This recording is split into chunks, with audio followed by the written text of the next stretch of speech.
I want to start by giving what may be to many of you a new definition of the word myth. As normally used, the word myth means an idle tale, a fable, a falsehood, or an idea that's out of date, something untrue. But there is another, older and stricter use of the word myth, whereby it doesn't mean something untrue, but it means an image in terms of which people make sense of life and of the world. Supposing, for example, you don't understand the technicalities of electricity, and somebody wants to explain them to you. He wants to explain about the flow of currents. Well, to do that, he compares electricity with water. And because you understand water, you get some idea about the behavior of electricity.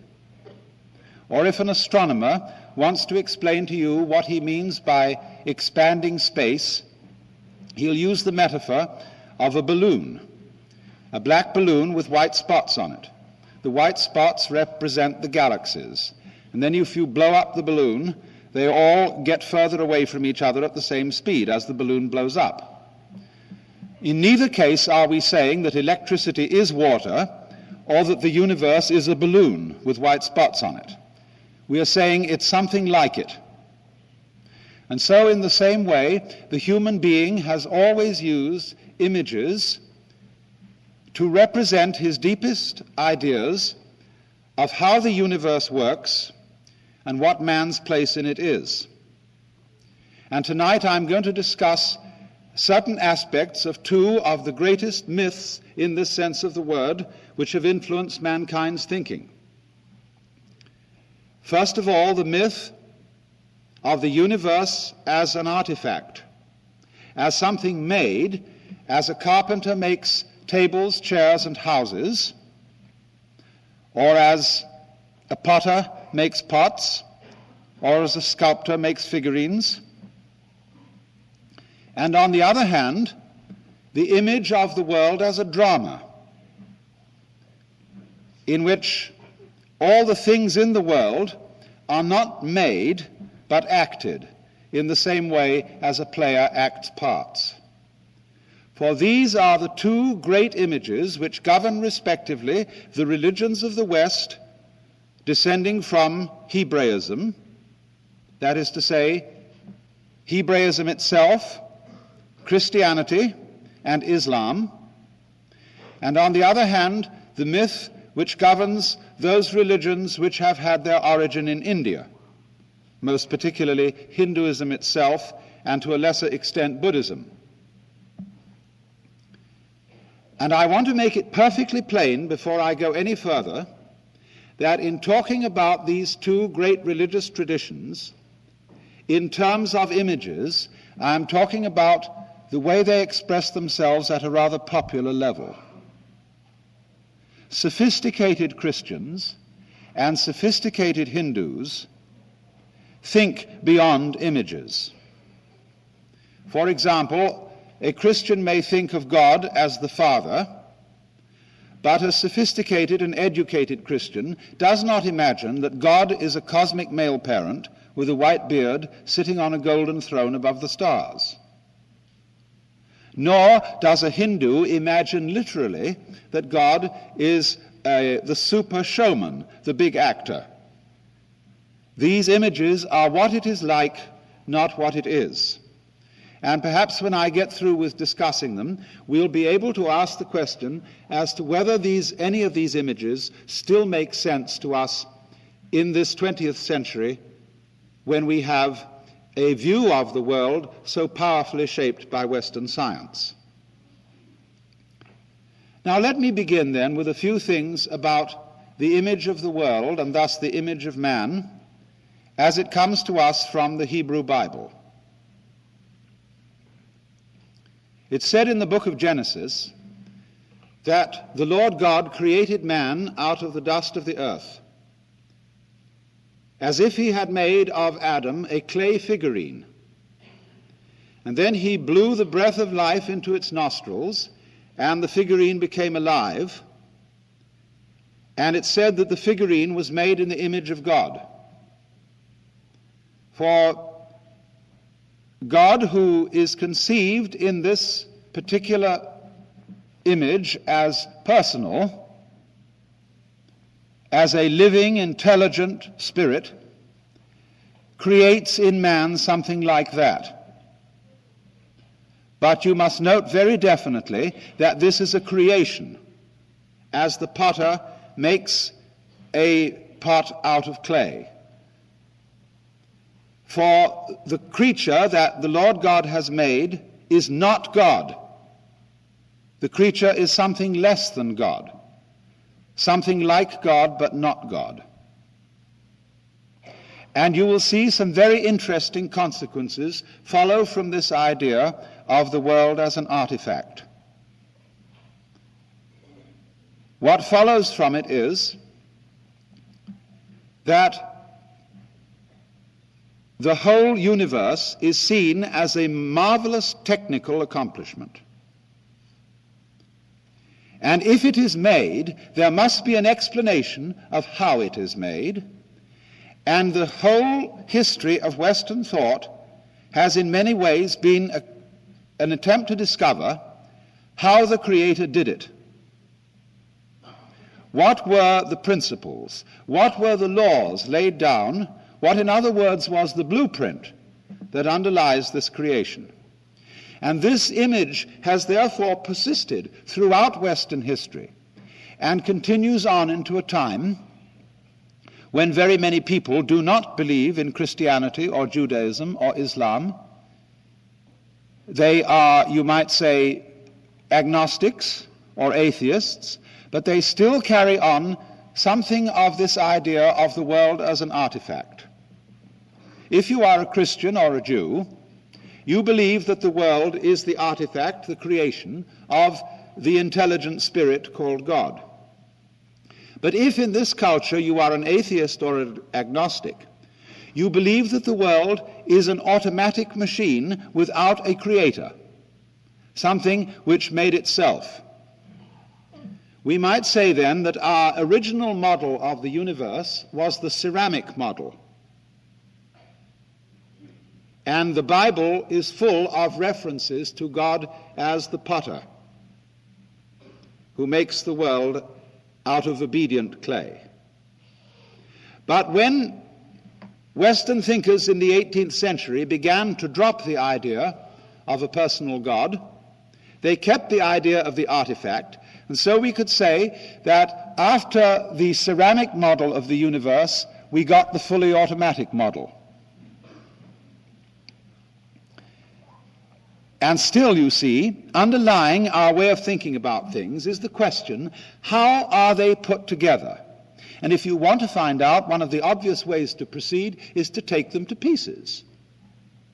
Everybody knows that if you want to find out how something is made, you unscrew the parts and see what the secret is inside the box.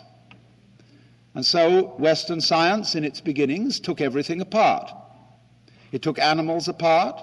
It took flowers apart. It took rocks apart.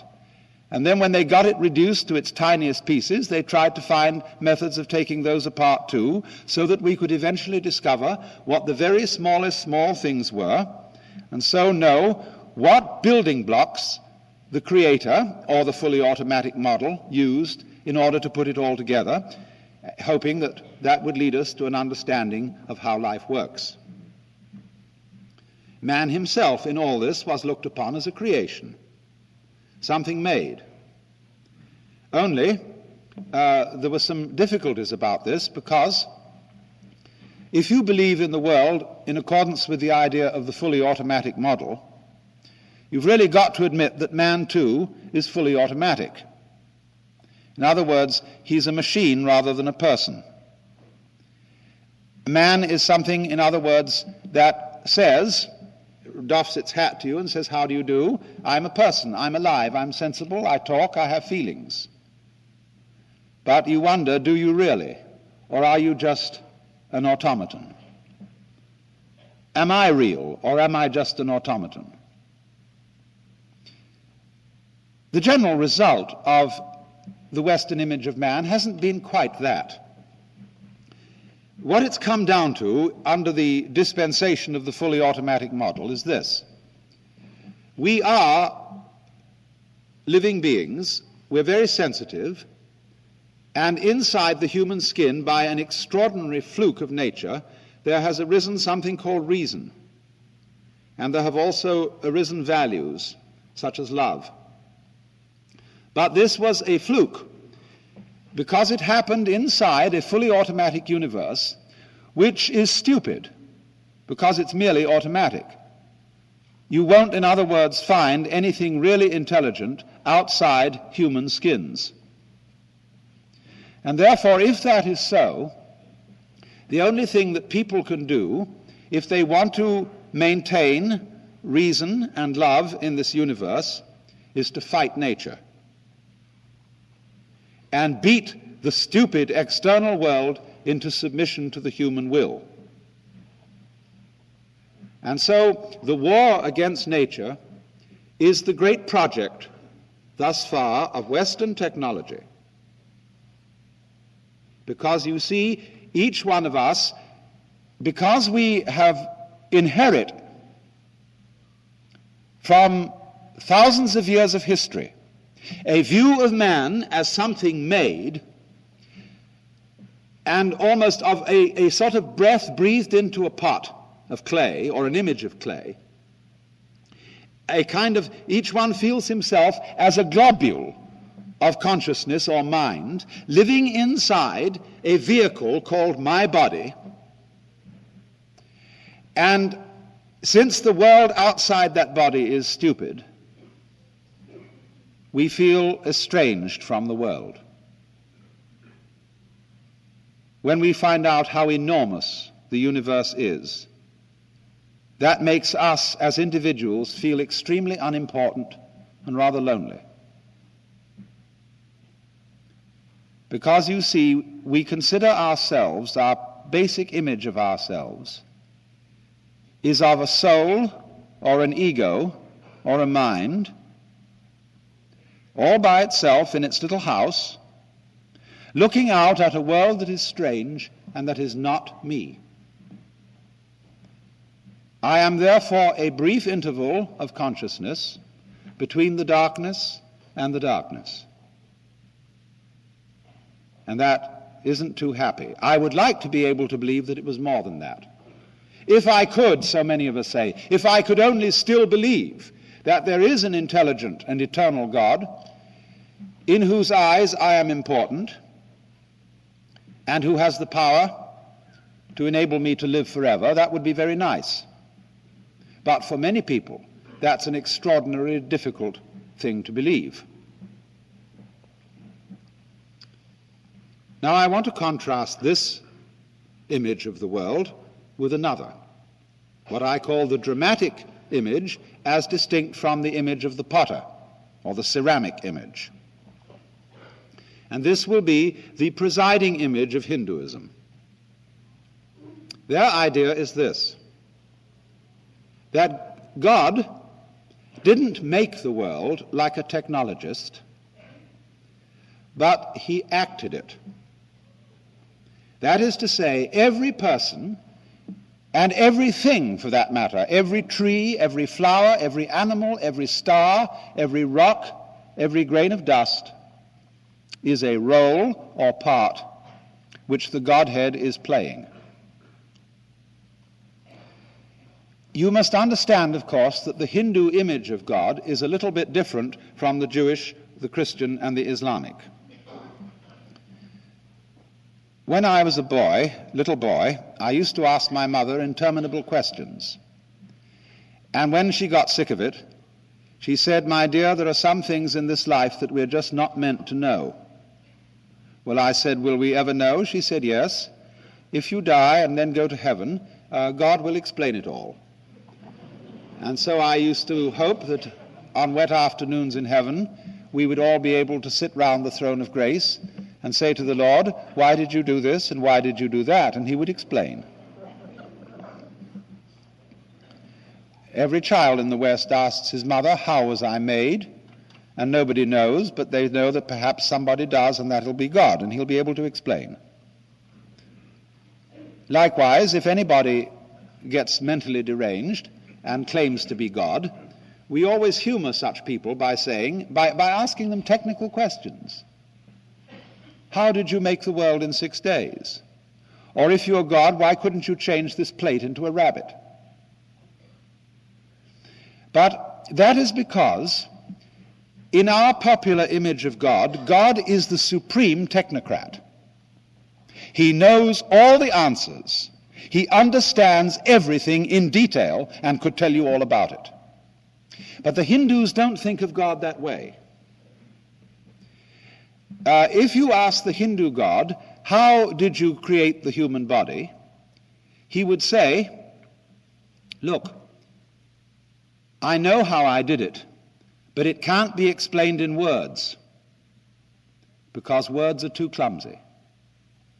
In words, I have to talk about things slowly. I have to string them out, because words run in a line. And lines add up to books, and books add up to libraries. And if I explained to you how I made the human organism, it would take all eternity for me to tell you. Unfortunately for me, I don't have to understand things in words in order to make them happen. Nor do you. You don't have to understand in words how you breathe. You just breathe. You don't have to understand in words how to grow your hair, how to shape your bones, how to make your eyes blue or brown. You just do it. And somebody who does understand to some extent, maybe a physiologist, he can't do it any better than you can.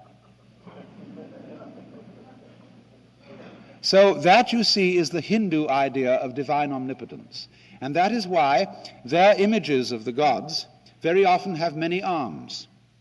You'll often see the god Shiva with 10 arms, or the Buddhist Avalokiteshvara with 1,000 arms. And that is because their image of the divine is a sort of centipede. A centipede can move 100 legs without having to think about it.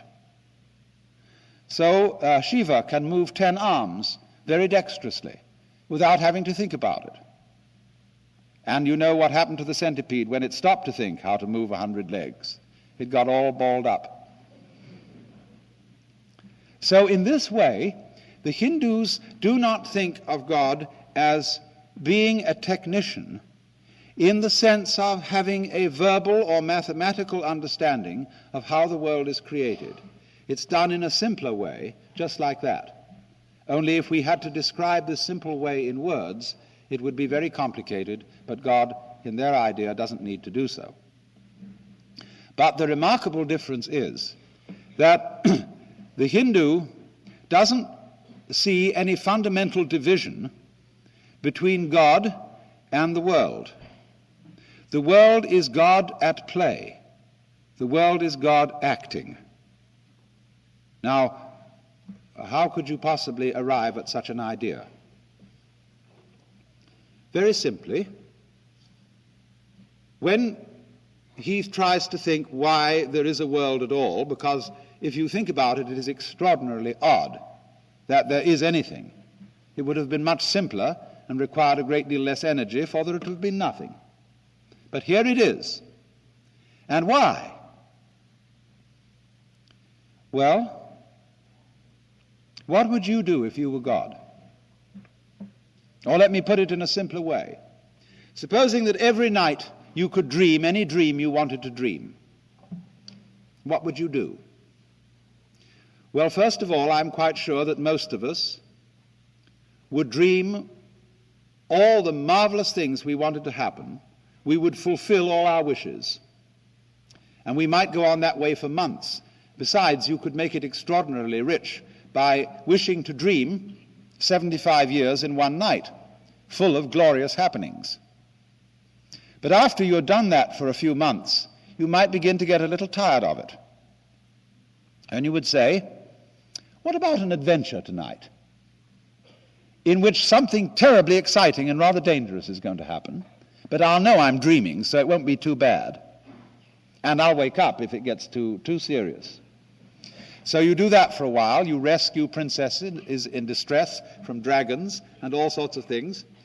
And then when you've done that for some time, you say, now let's go out a bit further. Let's forget it's a dream and have a real thrill. Ooh. But you know you'll wake up. And then you get, after you've done that for a while, you get more and more nerve until you sort of dare yourself as to how far out you can get. And you end up dreaming the sort of life you're living now.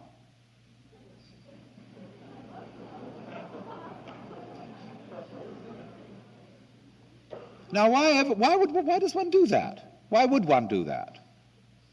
The reason, the Hindu would say, is that the basic pulse of life, the basic motivation of existence, is what we call the game of hide and seek. Now you see it, now you don't. You see, everything's based on that, because all life is vibration, pulsing. Light is a pulsation of light-darkness. Sound is a pulsation of sound-silence. Everything is going at various speeds.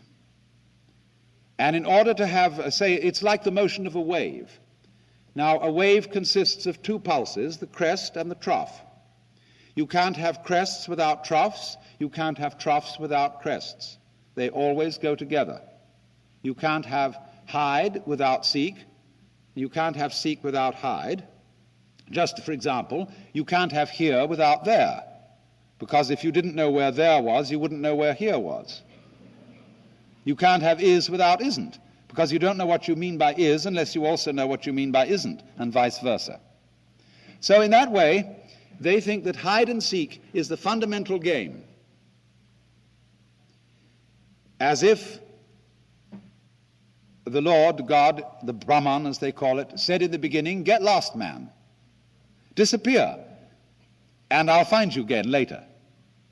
And then when, you know, the disappearance gets very far out, then the contrary rhythm begins, and the dreamer wakes up and finds out, whew, that was a relief.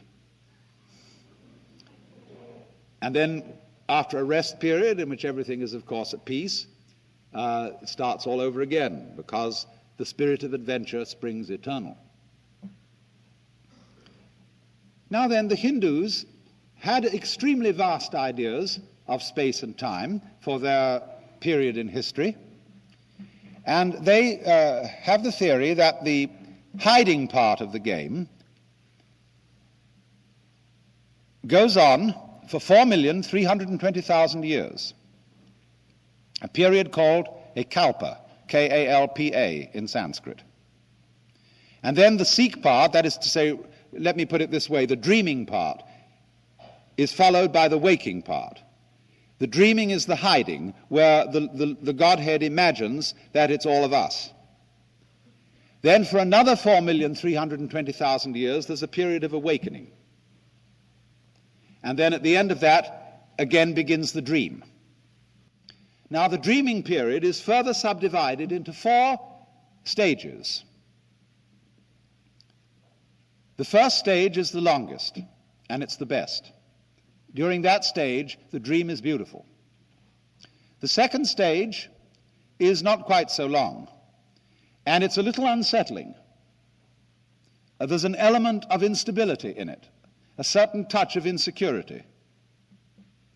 In the third stage, which is not, again, so long, the forces of light and the forces of darkness, of good and of evil, are equally balanced, and things are beginning to look rather dangerous.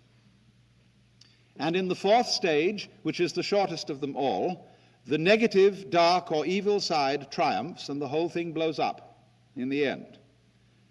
But then that's like the bang in the dream, you know, when you get shot in a dream and you wake up, and it was after all a dream. And so then there's a waking period before the whole thing starts again. And so the Hindus feel that behind the scene, that is to say, in reality, under the surface, you are all the actor. But behind the scenes, in the green room, you might say in the very back of your mind, in the very depths of your soul, you always have a very tiny sneaking suspicion that you might not be the you that you think you are. But you will notice, if you compute, I haven't gone into the mathematics of it, but if you do, you will find out that in this drama, the forces of the dark side are operative for 1/3 of the time, the forces of the light side for 2/3 of the time. And this is a very ingenious arrangement, because we are seeing here the fundamental principles of drama. Consider drama. Here is a stage, and over the stage here is what we call the proscenium arch. And out there is the audience. Now, you're supposed to be in the world of reality. So let's suppose this isn't a lecture tonight, but a show. And you've come outside into the show, and you know you're real people living in the real world, but you're going to see a play, which isn't real. There are actors coming on the stage, but behind the scenes here, they're real people like you. But so that you don't see them that way, they're going to put on their costumes and their makeup, and then they're going to come out in front here and pretend to various roles. But you know, you want to be half convinced that what they're doing on the stage is real.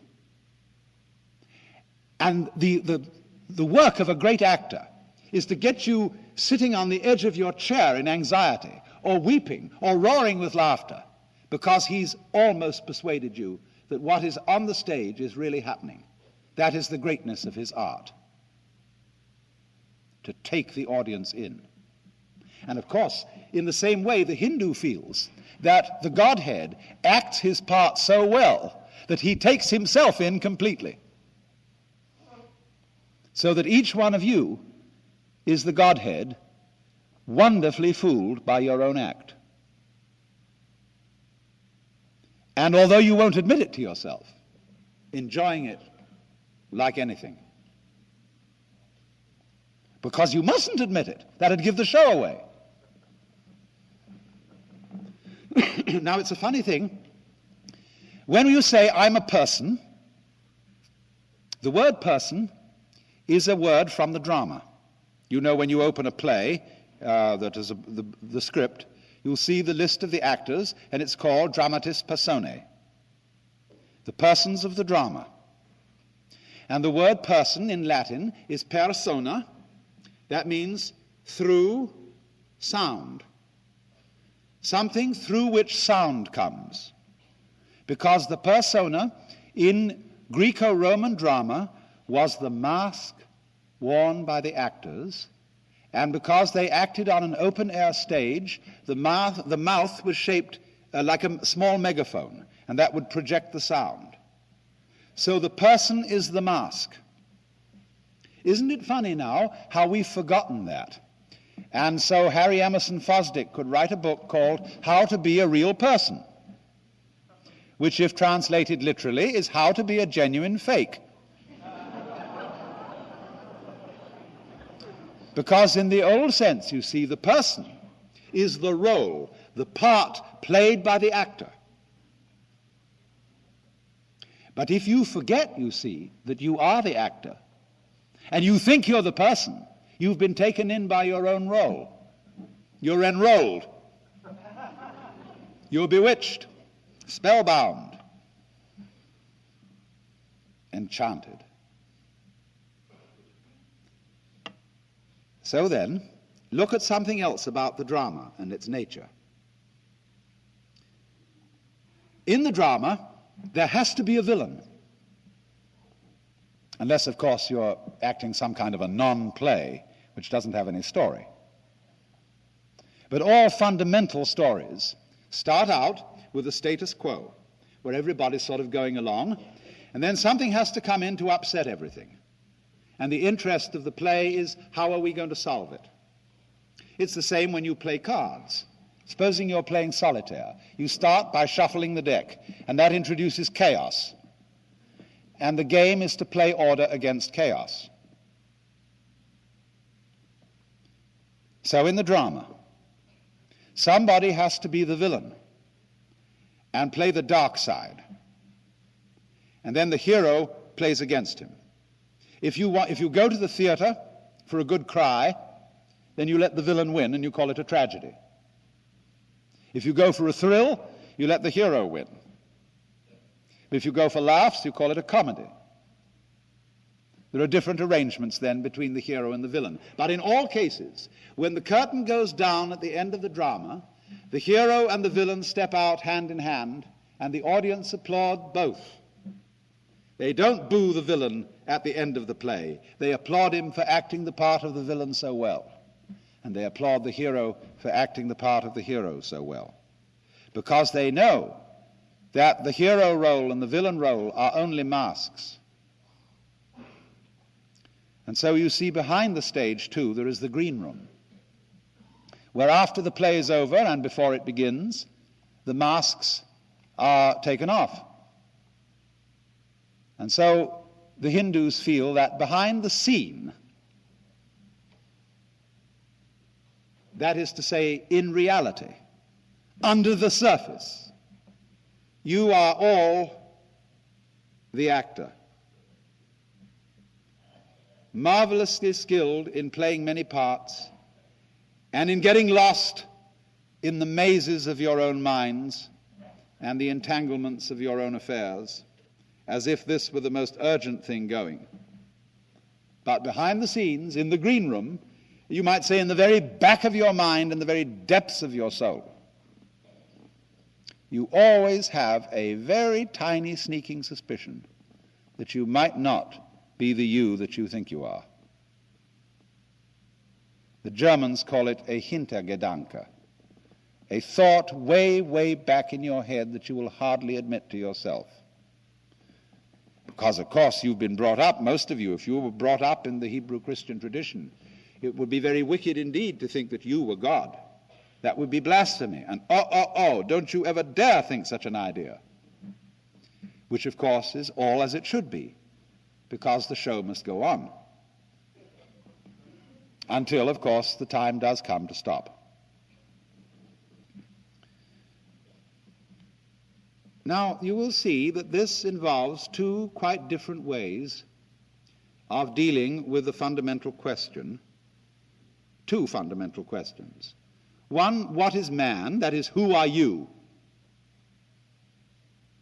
And in the Hebrew Christian answer, we more or less say, well, I'm me. I'm Alan Watts. I'm John Doe. I'm Mary Smith. And I firmly believe I am, because I really oughtn't to think anything else, ought I? And that me is a finite ego, or a finite mind, whatever that is. On the other hand, the Hindu will say that the real self, which he calls Atman, A-T-M-A-N, is what there is. It's the works. It's the which than which there is no whicher, the root and ground of the universe and of reality. The next problem where they differ so sharply is, well, why have things gone wrong? Why is there evil? Why is there pain? Why is there tragedy? Now, in the Christian tradition, you have to attribute evil to something else besides God. There, God is defined as good. And he originally created the scheme of things without there being any evil in it. But there was a mysterious accident in which one of the angels, called Lucifer, didn't do what he was told. Man, there was a fall of man. Man disobeyed. He went against the law of God. And from this point, evil was introduced into the scheme of things, and things began to go wrong, that is to say, against the will of the perfectly good Creator. Now, the Hindu thinks in a different way. He feels that the Creator, or the actor, is the author of both the good and the evil. For the reasons that I explained to you, you have to have the evil for there to be a story. And in any case, it isn't as if the Creator had made evil and made someone else its victim. It isn't like saying God creates the evil as well as the good, and poor little us are his puppets and he inflicts evil upon us. The Hindu says nobody experiences pain except the Godhead. You are not some separate little puppet which is being kicked around by omnipotence. You are omnipotence in disguise. And so there is no victim of this. No helpless, defenseless, poor little thing. Even the baby with syphilis is the dreaming Godhead. Now, this makes people brought up in the West extremely uneasy, because it seems to undercut the foundations of moral behavior and say, well, if good and evil are created by God, isn't this a universe in which just anything goes? I mean, if I'm God in disguise, surely if I realize that, I can get away with murder. Well, think it through. Didn't I point out that in the game, as the Hindus analyze it, the evil part has 1/3 of the time, and the good part has 2/3? What sort of a game do you want, anyway? You will find out, you see, that all good games, games that are worth playing and that arouse our interest, are constructed like this. If you have the good and the evil equally balanced, the game is boring. Nothing happens. It's stalemate. The irresistible force meets the immovable object. On the other hand, if it's all good, and there's hardly any evil, or maybe just a weeny little bit of a fly in the ointment, it also gets boring. Just in the same way, for example, supposing you knew the future and could control it perfectly, what would you do? You would say, let's shuffle the deck and have another deal. Because, for example, when great chess players sit down to a match and it suddenly becomes apparent to both of them that white is going to mate in 16 moves and nothing can be done about it, they abandon the game and begin another. They don't want to know. There wouldn't be any hide in the game, any element of surprise if they did know the outcome. So a game with good and evil equally balanced isn't a good game. A game with the positive or good forces clearly triumphant isn't an interesting game. What we want is a game where it always seems that the good side is about to lose. I'm in really serious danger of losing, but manages always to sneak out. You know how it is in serial stories when they get the hero at the end of an installment in some absolutely impossible position where it seems that he's going to be run over by a train because he's tied with his girlfriend to the rails, and you know somehow in the next installment the author's going to get them out of the difficulty. Only he mustn't do it too obviously, because you won't go on reading the next installment. So then what's necessary is a system in which the good side is always winning, but never is the winner. Where the evil side is always losing, but never is the loser. That's a very practical arrangement for a successful ongoing game which will keep everybody interested.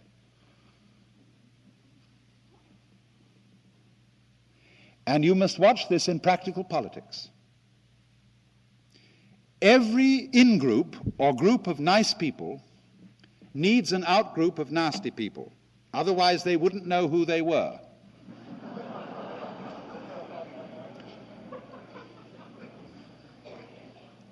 And you must recognize then that this out-group is your necessary enemy, whom you need.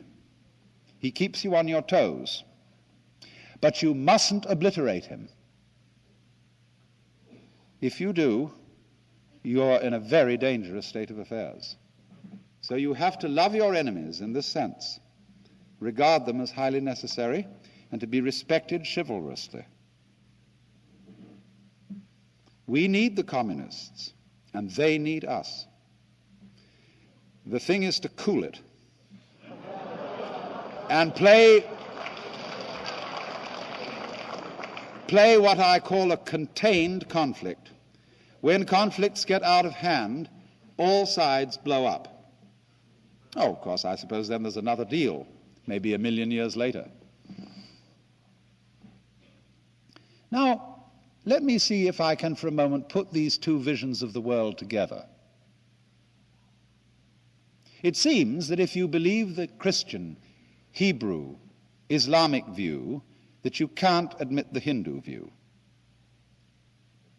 Because if you're a Christian, the one thing you cannot believe, if you say you're at all Orthodox, you're an Orthodox Protestant Bible type, or if you're a Roman Catholic, you can't believe that you are God.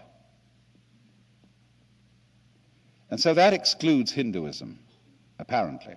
But let's go back to Judaism for a minute and ask this question. If Judaism is the true religion, can Christianity be true too? No. No. Because there's one thing in Christianity that the Jew can't admit, and that was that Jesus Christ was God. That is unthinkable for a Jew, that any man was indeed God in the flesh. All right, second question. If Christianity is the true religion, can Judaism be true too? The answer is yes, because all Christians are Jews. That is to say, they have taken in the Jewish religion, lock, stock, and barrel, in the Old Testament, into their own religion. Every Christian is a Jew plus something else, which is his particular attitude to Jesus of Nazareth. Now then, let's play this game once again. If Christianity is true, can Hinduism be true? The answer is no, for the reason that we've seen. The Christians will say Jesus of Nazareth was God, but you aren't. I'm not. Now then, if Hinduism is true, can Christianity be true? The answer is yes, because it can include it. But how? What would be the attitude of a Hindu to a very sincere and convinced Christian?